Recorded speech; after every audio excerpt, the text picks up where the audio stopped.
Hey Summit County, Adrian here from Summit County Government, and I am joined at County Connections this morning by Tamara Pogue, one of our county commissioners. Good morning. Good morning, Adrian. Thanks for having me. Yeah, thank you for being here. Of course. So I think what we're going to talk about this morning is something that's been on the minds of our community members for quite a while, and it's, where does your money go? So as tempted as I am to just ask that question right off the bat, Tamara, there's a mindset and impression out there that we are just swimming in it, Scrooge McDuck, swimming in a pile of coins. Yep. Can you talk a little bit about what the increase in property taxes meant to the county's budget, and tell us a little bit about what we can and can't do with taxes and things like that? Yeah, absolutely. I mean, I think this is something that's top of mind for everyone, because there's no question that the property tax increase was large, and it was also an affordability issue for a lot of people. And so I think it is, the more I can talk about this, the happier I am, because I want folks to know that we're doing what we can do to be good stewards of those resources. So there was about a 40% increase in property taxes across the county. I think it's important for folks to understand that Colorado actually has the lowest residential property tax rates in the country, or I think it's third lowest, but they're really low. So we started from a place of being, I think, very behind what a lot of folks who have moved to this county expect local governments to provide. And we try as much as possible to meet those expectations, but there's already a little bit of an offset just out of the gate. And I think the next thing that happened is, coming out of COVID, we saw the same kinds of increases in inflation for the things that we provide as the county that folks saw in their home budget, right? Except that when we're talking about millions and millions of dollars, that inflation is really on steroids. The biggest increases, or the things that the county is primarily required to provide, are obviously staff costs, labor costs, because much of what we do requires people to do it. And so, like everybody else, like small businesses across this county, we had to increase salaries for our employees as well, just to make sure that those positions were filled. Coming out of COVID, when I started as a commissioner, the county was only 50% staffed, and that means longer response times from 911. It meant that we couldn't keep the landfill open. A lot of those positions, we just had to increase our salaries, and that has an impact to our budget. The second thing we do is build stuff, right? We pay for repaving of roads, and we've seen a 200% or 300% increase in the cost of asphalt, for example. So that adds a lot of cost to our budget. And then, obviously the community wants us to build housing, and that means steel, right? And steel has, again, one of those things that's seen a huge increase due to inflation. So primarily what the county did with the additional property tax funds is make sure that we could cover those inflationary costs. And as hard as it is to, I think, for folks to really wrap their brains around, that's it. We didn't add a lot of new positions. We certainly added a few new positions in emergency management, for example, because increasingly we are concerned about being prepared for wildfire. And we learned a lot through our management of COVID and realized we needed to add to that infrastructure. But, there's not hundreds of new positions at the county. All of our budget documents really show that.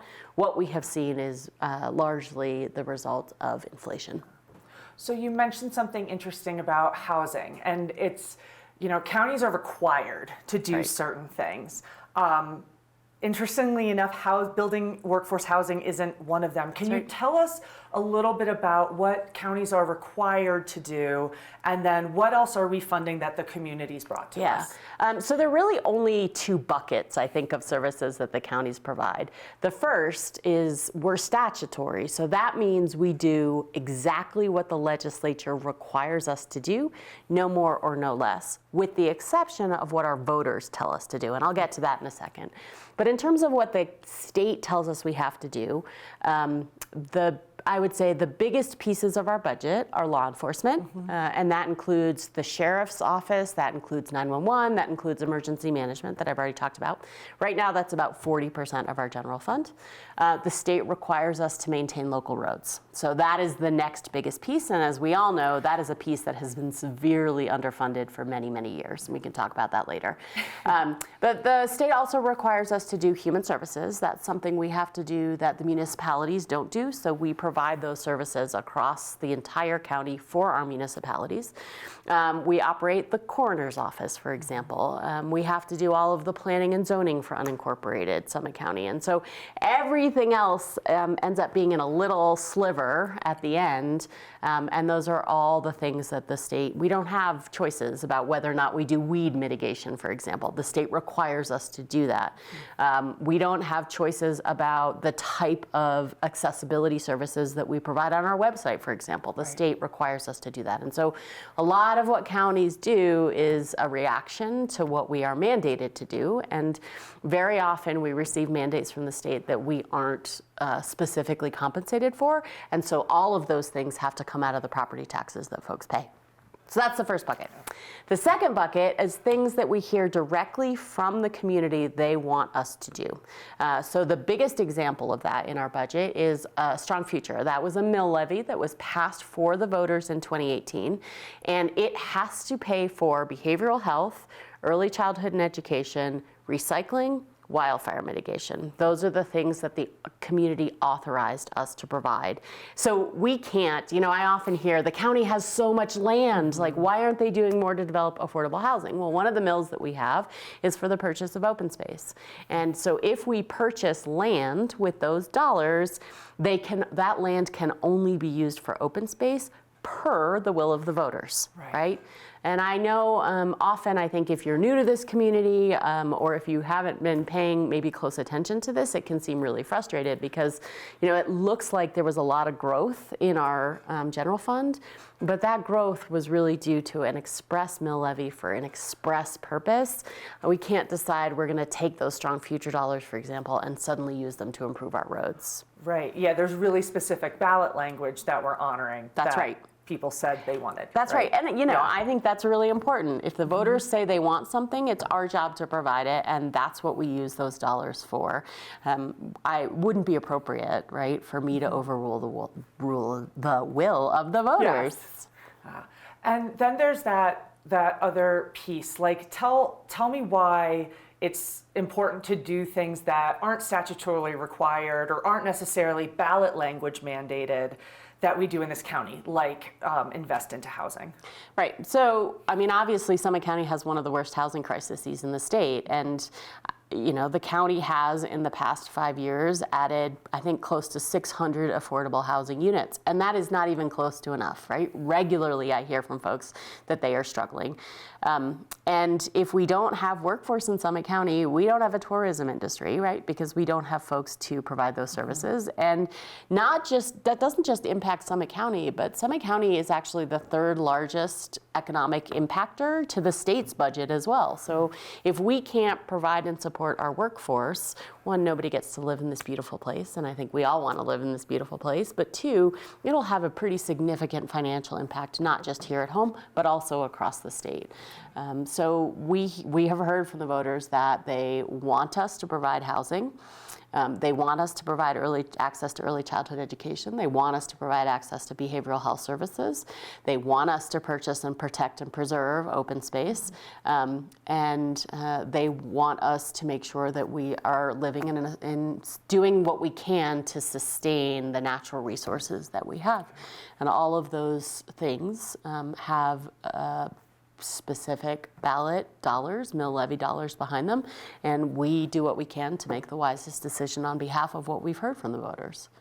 Living in a Tabor state with restrictions on what municipalities and counties can and can't do with taxes, if you had your crystal ball, what what do you see the future looking like? What solutions are still available, and then what decisions need to be made? So let's talk a little bit about Tabor, because not everybody knows everything about Tabor. But Tabor is the Taxpayer Bill of Rights. It also was a voter-approved statewide ballot measure. We are the only state in the nation that has a Taxpayer Bill of Rights. Now, there's a lot of good things that Tabor does, right? Tabor certainly imposed a cap on growth for local governments. Summit County voters chose to remove themselves from that cap many years ago, but now there's a new cap that was put in place by a piece of legislation last session. So what that means is government can't actually grow beyond a certain percentage per year, and any money that's collected beyond that percentage goes back to the voters. And everybody, I love my Tabor check, no question, right? You get your check at the end of the year. It's a nice surprise. It's a nice surprise, for sure. But honestly, it has a lot of unintended consequences. And it's not just about the cap and that check. It's also about what local governments are allowed to borrow. It defines jurisdiction. So that includes, for example, a housing authority in Summit County. And that means that our housing authority is very limited on the strategies they can use, which really impacts significantly our ability to provide affordable housing for folks. So when I hear from folks how frustrated they are that we're not doing more to build housing, well, it relates directly back to the Taxpayers' Bill of Rights and the fact that we have only a limited ability to borrow money and finance a lot of these projects, which means that, for example, you may have seen in the Summit Daily this morning, when Breckenridge is looking at a $150 million project, which is what affordable housing costs to build, they have very limited options of how they can finance that. And so that requires partnerships with developers. That requires a large subsidy from that municipality. And when you are dealing in an environment where there is significant inflation, where we are also anticipating tariffs, where we have seen an incredible cost increase in the rate of construction, it limits our ability to solve problems. Right. And I think there's a lot of frustration there from folks that they don't see more units being built. But again, that relates directly back to Tabor language. So there is a conversation starting to happen at the legislature about whether or not we need to give the voters another opportunity to weigh in on whether or not Tabor was the right decision for our state. And I think that's a very tough conversation because there are some benefits and there are a lot of disadvantages. And so I would hope that the voters can have a thoughtful conversation about whether or not the benefits outweigh the problems or the other way around. Right.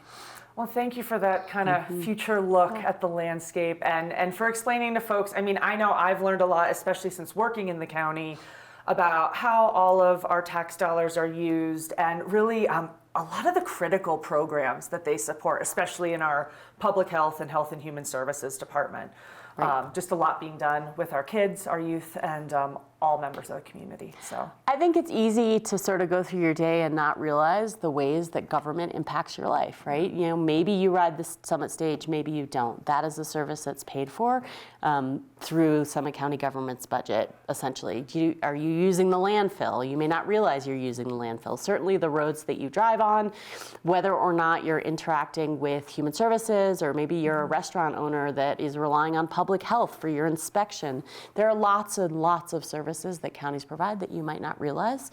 And unfortunately, just given where we are with inflation and property taxes, we are in the position at the county of having to eliminate some services, and those will be hard decisions.